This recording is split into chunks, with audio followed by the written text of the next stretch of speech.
Hello everyone, आज का topic है जैन धर्म। और जैन धर्म संस्कृत के, जैन शब्द जो है संस्कृत के जिन शब्द से बना है, जिसका अर्थ होता है विजेता। और विजेता किस चीज़ों का? जो अपनी इंद्रियों पर विजय प्राप्त कर ले, जो अपनी इंद्रियों पर विजय प्राप्त कर ले तो वह है जिन। और जिन से फिर जो है जैन बना, जिन से जो है जैन शब्द बना और वहाँ से फिर जो है जैन धर्म चलता है। और जैन धर्म के पहले तीर्थंकर ऋषभदेव थे। ऋषभदेव एवं अरिष्टनेम, इन दोनों का नाम, इन दोनों महानुभावों का नाम ऋग्वेद में मिलता है। और जैन धर्म में कुल 24 तीर्थंकर हुए, 24 तीर्थंकर हुए, जिसमें 22 तीर्थंकर जो हैं वह अनैतिहासिक हैं। अर्थात जो ऐतिहासिक पुस्तकें हैं उसमें इन लोगों का नाम नहीं मिलता है। ऐतिहासिक पुस्तकों में 2 लोगों का नाम मिलता है, पार्श्वनाथ एवं महावीर जैन। और महावीर जैन जो थे वो जैन धर्म में ब्रह्मचर्य शब्द जोड़े, जैन धर्म में ब्रह्मचर्य शब्द जोड़े और इंद्रियों पर विजय प्राप्त किए। और उन्होंने ब्रह्मचर्य को जो है, ब्रह्मचर्य पर बहुत ज़्यादा जोर दिया है। और वो जोर देने वाले महापुरुष थे, जैन धर्म के संस्थापक भी इसीलिए उन्हें माना जाता है, क्योंकि उन्होंने ब्रह्मचर्य पर सबसे ज़्यादा जोर दिया था और जैन धर्म को परिमार्जित और परिष्कृत उन्होंने किया था। जैन धर्म को उन्होंने परिमार्जित और परिष्कृत किए थे। और अब जो है थोड़ा सा आप देखें कि जो जैन धर्म है, जैन धर्म के कई नाम हैं, जैसे कुरुचक, यापनीय, श्वेतपट। श्वेतपट क्यों नाम रखा गया? क्योंकि जैन धर्म के जो आचार्य होते थे, जो प्रवर्तक होते थे, जो महापुरुष होते थे, वे श्वेत वस्त्र धारण करते थे, इसलिए इसका नाम श्वेतपट भी है। और निर्ग्रंथ भी नाम पड़ा जैन धर्म का, क्योंकि जो आचार्य जो जैन धर्म के तीर्थंकर रहे हैं, वो जैन धर्म के तीर्थंकरों को ये माना जाता है कि बंधन रहित। निर्ग्रंथ का अर्थ होता है बंधन रहित, किसी प्रकार का बंधन न हो, चाहे वो धन हो, स्त्री हो, जमीन हो, जायदाद हो, किसी प्रकार का बंधन न हो। तो इसलिए उन महात्माओं को जो है, जैन धर्म के महात्माओं को, तीर्थंकरों को निर्ग्रंथ भी कहा गया। इसलिए क्या कहा गया? निर्ग्रंथ कहा गया। और जो संस्थापक थे, हाँ यहाँ ध्यान रखें कि जो तीर्थंकर शब्द है वह 2 शब्दों से मिलकर बना है, तीर्थ एवं कर। तीर्थ का मतलब उन विविध नियमों एवं उपनियमों से संबंधित है जो मनुष्य को भवसागर से पार उतार दे। तो तीर्थ का अर्थ हुआ कि ऐसे नियम, ऐसे विविध नियम जिनके माध्यम से मनुष्य इस भवसागर से पार उतर जाए। और कर का अर्थ है बनाने वाला, और कर का अर्थ है बनाने वाला, कि वह व्यक्ति जो ऐसे नियम बनाए जिससे इस भवसागर से पार उतर जाए मनुष्य, तो वो तीर्थंकर थे। पहले तीर्थंकर ऋषभदेव, और उसके बाद 24वें तीर्थंकर जो हैं उनका नाम था स्वामी महावीर। उनका नाम था स्वामी महावीर। और अब जो है हम देखेंगे कि ऋषभदेव और अरिष्ट नेम का नाम जो है वह कहाँ मिलता है? ऋग्वेद में। और मैंने बताया कि 24 तीर्थंकर, 22 तीर्थंकर अनैतिहासिक हैं, अर्थात इनका इतिहास में नाम, जैन ग्रंथों में नाम इनका है। जो जैन दर्शन की पुस्तकें हैं उनमें इन व्यक्तियों का नाम है, लेकिन जो पार्श्वनाथ हैं और स्वामी महावीर, इन लोगों का नाम तमाम ऐतिहासिक ग्रंथों में भी मिलता है। अब हम लेंगे पार्श्वनाथ। पार्श्वनाथ को जनश्रुतियों के आधार पर यह माना जाता है कि यह जो है, यह काशी के राजा, इनके पिता क्या थे? काशी के राजा थे। इनके पिता काशी के राजा थे अश्वसेन, और इनको खुद माना जाता कि एक राजा थे। पार्श्वनाथ को जन अनुश्रुतियों के आधार पर यह माना जाता है कि यह क्या थे? खुद राजा थे। और राजा जो अश्वसेन थे, जो काशी के राजा थे, उन्हीं के ये पुत्र थे पार्श्वनाथ। पार्श्वनाथ।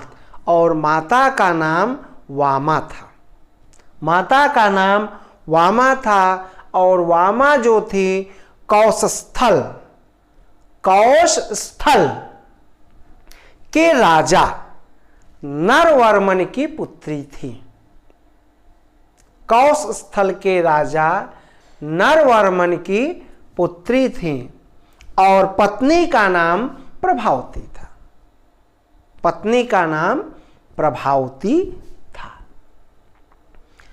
और इनका जो समय माना जाता है वह माना जाता है कि महावीर स्वामी से 250 साल पहले, महावीर स्वामी के जन्म से पहले 250 वर्ष पहले इनका जन्म हुआ था।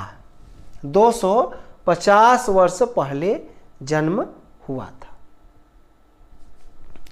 तो इतना आप लोग देख लें। अब थोड़ा सा इसमें मैं और बता दूं कि जो ऋषभदेव हैं, ऋषभदेव को जो है वायु पुराण, विष्णु पुराण और भागवत पुराण, वायु पुराण, विष्णु पुराण और भागवत पुराण में ऋषभदेव और अरिष्ट को क्या माना जाता है? अरिष्ट नेम को नारायण का अवतार माना गया है। नारायण का अवतार किनको माना गया है? तो माना गया है ऋषभदेव एवं अरिष्ट नेम को। और यह भी माना जाता है कि जो पार्श्वनाथ थे, पार्श्वनाथ, यह जो है अपने पुत्र भरत को,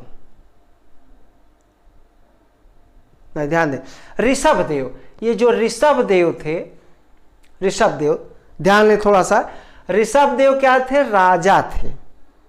जो पहले तीर्थंकर जो हुए हैं, ऋषभदेव का राजा थे, और इनके पुत्र का नाम था भरत।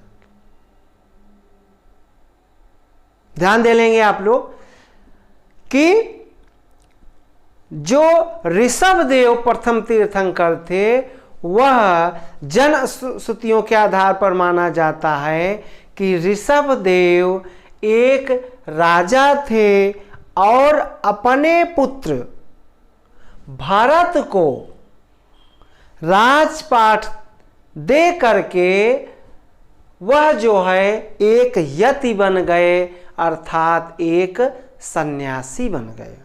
वह क्या बन गए? एक सन्यासी बन गए। और यह भी कहा जाता है कि यही भरत जो है भारत, इन्हीं भरत के नाम पर भारत का नाम भारतवर्ष पड़ा था। हमारे देश का नाम जो है भारतवर्ष पड़ा था। और वह कौन थे? वह भरत जो है ऋषभ देव के पुत्र थे। और वायु पुराण, विष्णु पुराण और भागवत पुराण में ऋषभ देव को नारायण का अवतार कहा गया है। इतना आप लोग ध्यान रखेंगे।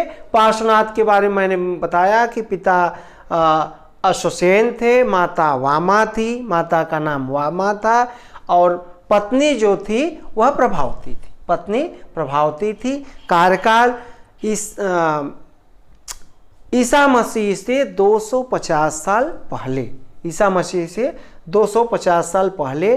और 8 BC इनका जो टाइम है 8 BC अर्थात बिफोर क्राइस्ट, ईसा मसीह से 800 साल पहले की घटना है। 30 वर्ष की अवस्था में इन्होंने गृह को त्याग दिया था और 83 दिन की घोर तपस्या के बाद, 83 दिन की घोर तपस्या के बाद सम्मेत पर्वत, क्या है पर्वत का नाम? सम्मेत पर्वत पर ज्ञान प्राप्त हुआ। और जैन ग्रंथों के अनुसार इन्होंने 70 वर्ष तक जैन धर्म का प्रचार प्रसार किया था। कितने दिनों तक? 70 वर्ष तक। और जैन ग्रंथों में इनका नाम पुरुषादनीयम लिखा गया है। जैन ग्रंथों में इनका नाम पुरुषादनीयम भी आया है। और इनके अनुयायियों को निर्ग्रंथ कहा गया। इनके अनुयायियों को क्या कहा गया? निर्ग्रंथ कहा गया। ध्यान दे लेंगे आप लोग।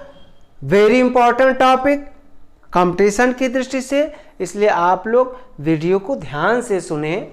और मैंने बताया कि इनके अनुयायियों को, पार्श्वनाथ के अनुयायियों को निर्ग्रंथ कहा गया। और यह निर्ग्रंथ संप्रदाय जो है वह 4 गणों में बट गया। 4 गणों में बटा था। और पार्श्वनाथ के समय में जैन धर्म में स्त्रियों का प्रवेश हुआ। और प्रथम अध्यक्षा जो थी वह थी पुष्पचूला। वह क्या थी? पुष्पचूला।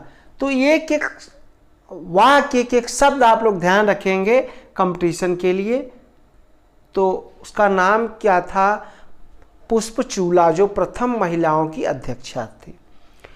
और पार्श्वनाथ ने वैदिक कर्मकांड, देववाद एवं जातिवाद, वैदिक कर्मकांड, देववाद एवं जातिवाद का इन्होंने घोर आलोचना की थी। कटु आलोचना इन्होंने किया था, क्योंकि उस समय वैदिक कर्मकांड बहुत ज़्यादा थे, बहुदेववाद बहुत ज़्यादा था और जातिवाद समाज में व्याप्त था।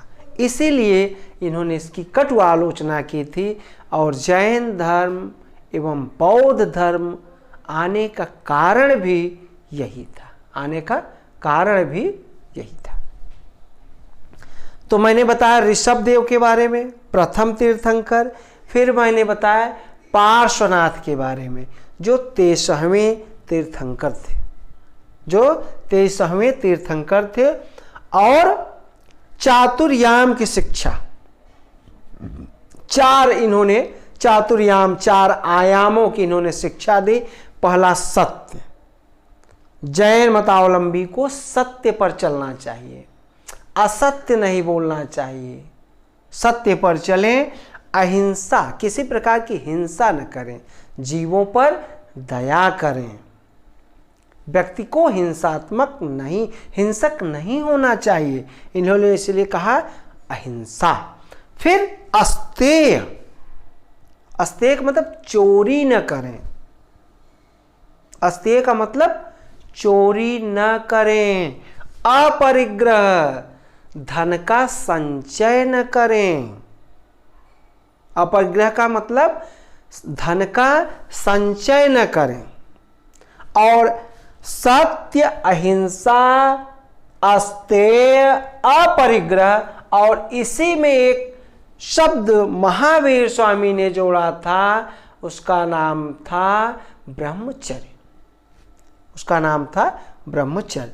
अब हम देखेंगे महावीर स्वामी के बारे में, जो 24वें तीर्थंकर थे, और जब ज्ञान उनको प्राप्त हुआ था तो अपने कपड़ों को फाड़ करके ऋजपालका नदी में फेंक दिए थे और कहे थे कि ये आकाश और ये पृथ्वी हमारे कपड़े हैं, और दिगंबर संत हो गए थे।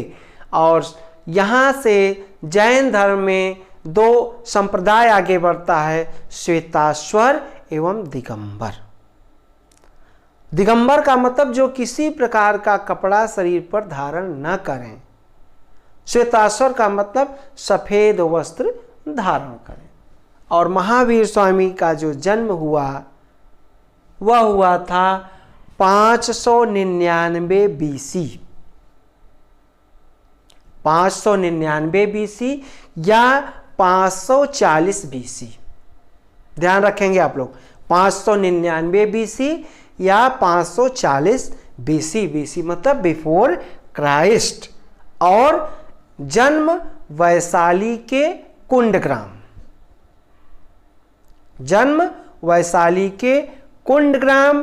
पिता का नाम सिद्धार्थ था, पिता का नाम सिद्धार्थ था, अर्थात यह भी एक राजा के पुत्र थे। जैसे ऋषभदेव खुद राजा थे और पार्श्वनाथ भी एक तरीके से काशी के राजा, जो पार्श्वनाथ थे वो भी राजा के पुत्र थे। अब महावीर स्वामी वह भी राजा के पुत्र थे। एक क्षत्रिय राजघराना था और उसी में जो है पिता के नाम था सिद्धार्थ, और वह ज्ञात्रिक क्षत्रियों के प्रधान थे,